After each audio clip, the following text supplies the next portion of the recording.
सो once again welcome dear students, आप सभी का एक बार फिर हार्दिक स्वागत है नवोदय विद्यालय एंट्रेंस एग्जाम के लिए। इंपोर्टेंट क्वेश्चंस जो क्वेश्चंस इस साल के एग्जाम में आपको देखने को मिल सकते हैं। जी हाँ, उन इंपोर्टेंट क्वेश्चंस के बारे में अभी मैं बात करने वाला हूं। सारे क्वेश्चन सॉल्व करके आपको बताऊंगा और उसकी जो पीडीएफ फाइल है वो आपको हमारे एंड्रॉइड एप्लीकेशन के अंदर देखने को मिल जाएगी, जाकर आप ले सकते हैं।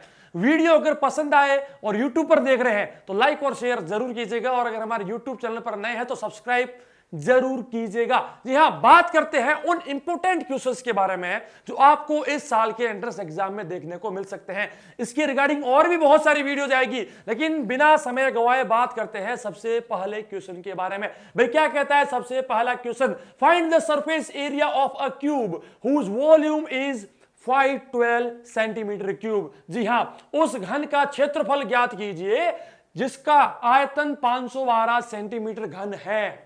जी हां, इसमें आपको दो फॉर्मूले यूज करने पड़ेंगे। कौन से? क्यूब मतलब कि जो घन होता है उसके दो फॉर्मूले। ये आपको पता है, इस प्रकार से क्यूब होता है, ये होता है घन हमारा। इसके दो फॉर्मूले, एक तो इसका वॉल्यूम का मतलब क्या होता है बच्चों? आयतन। और एक होता है एरिया मतलब कि क्षेत्रफल। तो इसके दो फॉर्मूले आपको याद होने चाहिए। सबसे पहला फॉर्मूला, इसका वॉल्यूम का फॉर्मूला होता है एल का क्यूब, मतलब कि जो भुजा होती है, जो साइड होती है उसका घन, ये इसका वॉल्यूम होता है। और इसका जो क्षेत्रफल होता है वो होता है 6L स्क्वायर, मतलब कि 6 गुणा भुजा।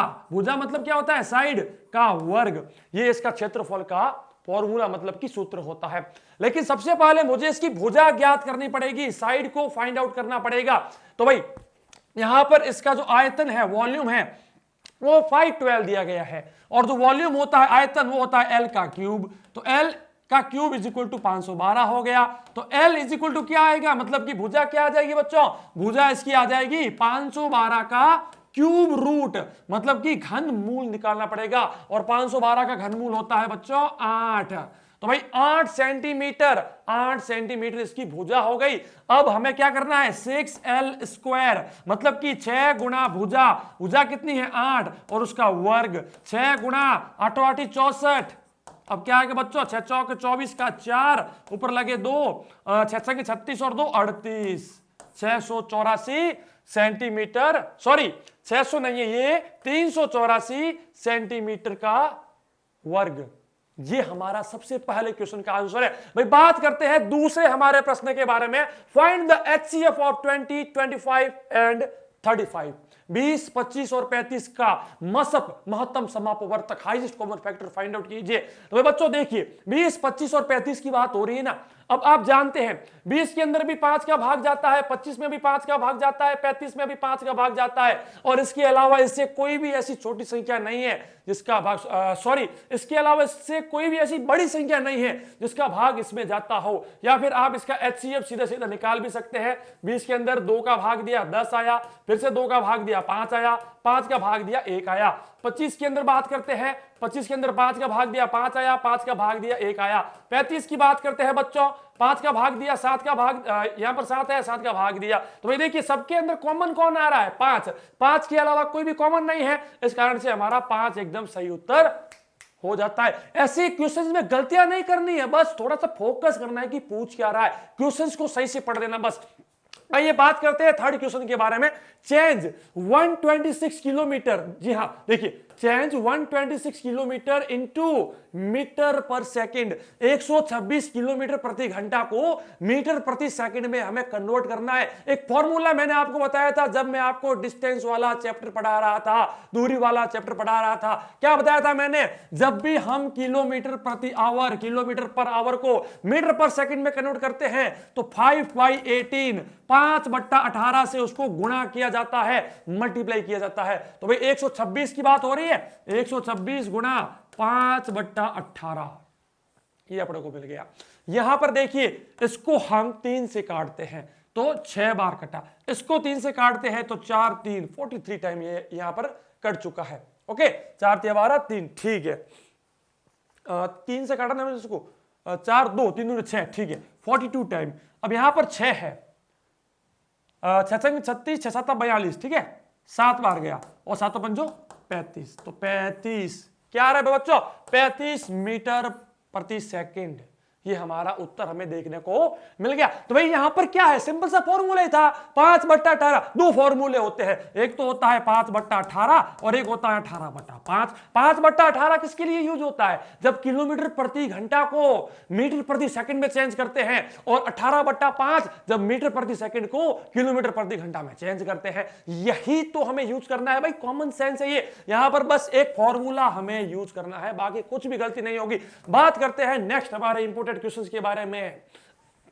देखिए ये क्वेश्चन क्या कह रहा है कि अनुराग नाम का एक व्यक्ति है, अनुराग नाम का एक व्यक्ति है जो एक बैंक में 500 रुपए जमा करता है। 500 रुपए जमा कर दिए, 6 साल तक वेट कर दिया। 6 साल के अंत में उसको जो है 300 रुपए ब्याज के रूप में प्राप्त हुए। मतलब कि 500 रुपए उसने जमा किए, 6 साल तक सो गया, 6 साल बाद चेक किया तो 300 रुपए बैंक वाला ने उसके ब्याज के रूप में उसको दिए। साधारण ब्याज था वो, ठीक है, साधारण ब्याज था वो। तो भाई ब्याज की जो है दर प्रतिशत क्या है? क्योंकि आपको पता है कि जो साधारण ब्याज होता है, सिंपल इंटरेस्ट जिसको हम कहते हैं, सिंपल इंटरेस्ट जिसको हम कहते हैं, उसका फॉर्मूला होता है प्रिंसिपल, समय और रेट डिवाइडेड बाई 100। अब देखिए साधारण ब्याज हमें ऑलरेडी दिया गया है कि उसको 300 रुपए का ब्याज मिला है। तो भाई ये लो 300 रुपए बराबर प्रिंसिपल, मतलब कि मूलधन, मूलधन उसको था 500 रुपए उसने जमा किए थे, 500 रुपए। समय भाई 6 साल का समय लिया है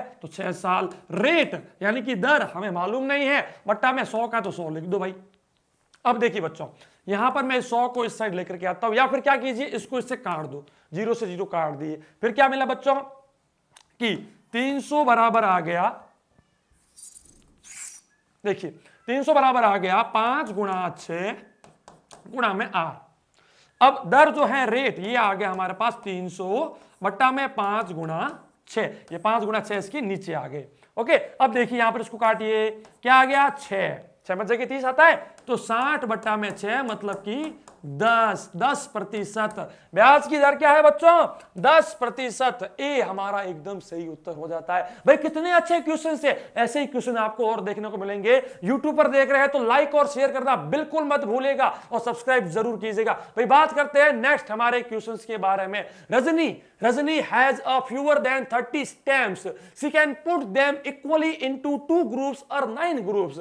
how many stamps do Rajni have? Rajni के पास 30 से कम टिकट हैं, वह उन्हें समान रूप से 2 समूहों या फिर 9 समूहों में रख सकती है। रजनी के पास कितने टिकट है? भाई बहुत ही अच्छा क्वेश्चन है। बहुत सारे बच्चों को तो यह भी मालूम नहीं है कि ये कौन से चैप्टर से पूछा गया है और क्या मेथड यूज करनी है।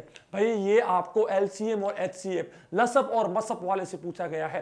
क्यों पूछा गया है? क्योंकि देखिए रजनी के पास जो है 30 से कम, अब देखिए 30 से कम है, अब कितने हैं वो हमें पता नहीं है, 30 से कम उसके पास टिकट है, ठीक है।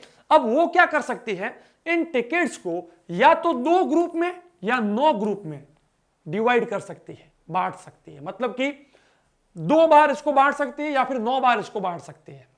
अब देखिए, अब आपको क्या करना है, सिंपल से ऐसे क्वेश्चन में ज्यादा फोकस मत करो यार, सिंपल सी एक ट्रिक याद रखो कि ऐसे क्वेश्चंस में एलसीएम मतलब कि लसअप ज्ञात किया जाता है। 2 और 9 का लसअप ज्ञात कर लीजिए। क्या आता है भाई? 18 आता है। 2 और 9 का लसअप 18 आता है। मतलब कि रजनी के पास 18 टिकट हैं जिनको वो या तो 2 में मतलब कि 9 का बना दिया ग्रुप, या फिर 2 2 2 2 2 2 करके 9 बार ये ग्रुप बना दिया, कुछ भी करके वो बना देगी। तो इस प्रकार से उसके पास 18 है। तो भाई 18 सी हमारा एकदम सही उत्तर हो जाता है। ऐसे क्वेश्चंस में हमेशा लसअप ही ज्ञात किया जाता है। बच्चों बात करते हैं simplify 400 divided by 20 multiplied by 3 plus 4 minus का 3। मतलब कि हमें इसका सरलीकरण करना है, सरल करना है। बोर्ड मास का रूल, वी बोर्ड मास का रूल, भागुजबा का रूल, जो भी रूल मैंने आपको बताया था बस उनको याद रखा है तो कोई गलती नहीं। यहां पर देखिए 400 जो है इसमें 20 से, देखिए तो सबसे पहले हमें क्या करना पड़ता है, डिवाइड करना पड़ेगा। किससे डिवाइड करना पड़ेगा? 20 से डिवाइड करना पड़ेगा। जब 20 से हम 400 को डिवाइड करते हैं तो हमें 20 मिलता है, ठीक है, 20 मिलता है। अब उस 20 को हम गुणा करते हैं 3 से तो हमें 60 मिलता है। 60 के साथ हम 4 को जोड़ते हैं तो भाई 64 मिलता है। 64 में से 3 को माइनस करते हैं तो भाई 61 मिल जाता है। तो भाई बी 61 हमारा सही उत्तर हो गया। स्टेप बाय स्टेप चलते रहो यार, कहां गलती होनी है, एकदम सही उत्तर देखने को मिलेगा। लेकिन थोड़ा है ना कॉन्फिडेंस रखना एग्जाम में कि हाँ मैंने सब पढ़ा हुआ है, मुझे सब आता है और मैं 100 में से 100 नंबर मुझे मिलने ही मिलने हैं। बस इतना कॉन्फिडेंस लेकर के जाना तो सारे क्वेश्चन सॉल्व हो जाएंगे। और जो कॉन्फिडेंस नहीं हुआ तो जो सही हो रहा है वो भी गलत हो जाएगा। भाई बात करते हैं हमारे 7वें क्वेश्चन के बारे में, 7th क्वेश्चन के बारे में। Find 10% of 300 plus 20% of 100 minus 25% of 200। देखिए सिंपल सा है ना, परसेंटेज और ऑफ, मैंने आपको इसका मतलब बताया था कि जो का होता है या फिर ऑफ होता है इसका मतलब होता है गुणा, मल्टीप्लाई का साइन। और परसेंटेज मतलब कि जो प्रतिशत होता है इसका मतलब होता है 1/100। बच्चों क्या होता है 1/100, 1/100 होता है। देखो जो ऑफ होता है या फिर जो का होता है, देखिए बच्चों नोट्स बना दीजिएगा ना, इसका मतलब होता है गुणा मतलब कि मल्टीप्लाई का साइन, और जो परसेंटेज का साइन होता है इसका मतलब होता है 1/100। तो जो ये आपको न्यूमेरल जो है यहाँ पर इक्वेशन दी गई है इसको आप मैथमेटिकल इक्वेशन में कन्वर्ट कर दीजिए। सबसे पहले 10% ऑफ 300 मतलब कि 300 का 10% का मतलब क्या हुआ 10%। अब देखिए परसेंटेज का मतलब होता है 1/100, ऑफ का मतलब होता है मल्टीप्लाई का साइन, और 300 को आप 300 लिख दीजिए। इसी प्रकार से यहां पर क्या है पॉजिटिव का साइन तो पॉजिटिव लिख दिया। फिर क्या है बच्चों 20% तो 20 गुणा में 1/100। फिर क्या है बच्चों गुणा और 100, ये आ गया। फिर क्या है बच्चों माइनस का है तो माइनस मैंने यहां पर लिखा 25 गुणा में 1/100 गुणा में क्या है बच्चों 200, ये मैंने लिख दिया। अब इसके बाद बच्चों क्या है देखिए सिंपल सा है हमारा पास कॉन्सेप्ट, 10 से ये यहां पर मैंने काटा तो 10 मिल गया। यहां पर देखिए बच्चों इससे मैं इसको काट सकता हूं तो यहां पर मुझे मिल गया 30, यहां पर मुझे मिल गया 30। बीच में क्या है बच्चों पॉजिटिव का साइन है, 100 से 100 कैंसिल, पीछे बच गया 20। फिर क्या है बच्चों माइनस तो माइनस आ गया। अब यहां पर देखिए 0 से 0 कैंसिल तो 25 दूने 50। अब बच्चों देखिए 30 और 20 50, 50 में से 50 गए 0, तो 0 हमारा करेक्ट आंसर हो जाता है। सिंपल सा स्टेप बाय स्टेप फॉलो किया मैंने, जो मैंने आपको चैप्टर में पढ़ाया था वही चीज तो है। यहां पर गलत क्या है भाई, जिसने भी हमारे चैप्टर्स के वीडियो सारे देखे हैं ना वो गलती नहीं करेगा, इन क्वेश्चंस में तो बिल्कुल नहीं करेगा। बात करते हैं नेक्स्ट हमारे क्वेश्चन के बारे में, बहुत ही अच्छा क्वेश्चन है। अ train covers a distance of 180 kilometre in 3 our and 20 minutes, find the average speed. एक ट्रेन 3 घंटे 20 मिनट में 180 किलोमीटर की दूरी तय करती है, औसत गति क्या है ज्ञात कीजिए। औसत गति कहो या फिर सिर्फ गति कहो, स्पीड कहो या फिर एवरेज स्पीड कहो, चीज एक ही है। स्पीड का फॉर्मूला क्या होता है बच्चों, बताया था मैंने, डिस्टेंस के अंदर समय का भाग दे दो। जी हाँ, डिस्टेंस के अंदर टाइम का भाग दे दो, डिस्टेंस के अंदर है ना। चलिए भाई, डिस्टेंस दूरी मुझे दी गई है 180 kilometre, so 180 kilometre divided by समय 3 घंटे और 20 मिनट। भाई समय जो है 3 घंटे भी है 20 मिनट भी है। अब यहां पर मुझे क्या करना है, यहां पर मुझे इस 20 मिनट को घंटे में चेंज करना है। तो क्या करता हूं मैं 20/60, क्योंकि 1 घंटे में 60 मिनट होते हैं, तो 20 मिनट में कितने घंटे होंगे, इसको और काट दीजिए, 1/3 आ गया, 1/3 आ गया। जब मैं इसको और सॉल्व करता हूं तो 0 पॉइंट, देखिए यहां पर आता है 0.33 मुझे देखने को मिलता है, और यहां पर मुझे 0.33 देखने को मिल चुका है। ओके, 0.33 देखने को मिल चुका है और 3 घंटे ये थे, तो कुल मिलाकर 3.33 घंटे, 3.33 घंटे मेरे पास हो जाते हैं। तो अब बच्चों आप यहां पर क्या कीजिएगा, जब मुझे 3.33 घंटे मिल चुके हैं तो मैं यहां पर क्या करता हूं कि 180 किलोमीटर में 3.33 घंटे का भाग देता हूं।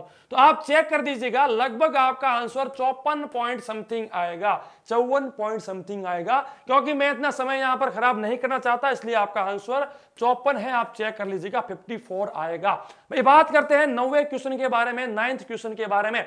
Find the least number which is exactly divisible by 30, 40 and 60। वह छोटी से छोटी संख्या ज्ञात कीजिए जो 30, 40 और 60 से पूर्णतः विभाज्य हो। जी हां, पूर्णतः विभाज्य होनी चाहिए 30, 40 और 60 से। देखिए वह छोटी से छोटी संख्या, अब देखिए लीस्ट नंबर, छोटी छोटी मतलब कि LCM, लीस्ट कॉमन मल्टीपल, मतलब कि लीस्ट कॉमन मल्टीपल यहां पर हमें फाइंड आउट करना है इन सभी का। बस एकदम मतलब समझना है कि क्वेश्चन पूछ क्या रहा है। यहां पर बहुत से बच्चे कंफ्यूज होते हैं, एचसीएफ करो कि एलसीएम करो, लसअप करो कि मसअप करो। लेकिन यही तो बात है, यही तो हमारे अंदर पावर होनी चाहिए ना कि भाई लीस्ट का पूछ रहा है और लीस्ट के अंदर कौन आता है, लीस्ट कॉमन मल्टीपल। भाई फुल फॉर्म याद रखना, एलसीएम का मतलब होता है लीस्ट कॉमन मल्टीपल, और ये लीस्ट पूछ रहा है मतलब कि मुझे एलसीएम ही फाइंड आउट करना है। तो यहां पर मैं क्या करता हूं, 30, 40 एंड 60 इनका least common multiple find out करता हूं। 2 से डिवाइड किया 15 आया,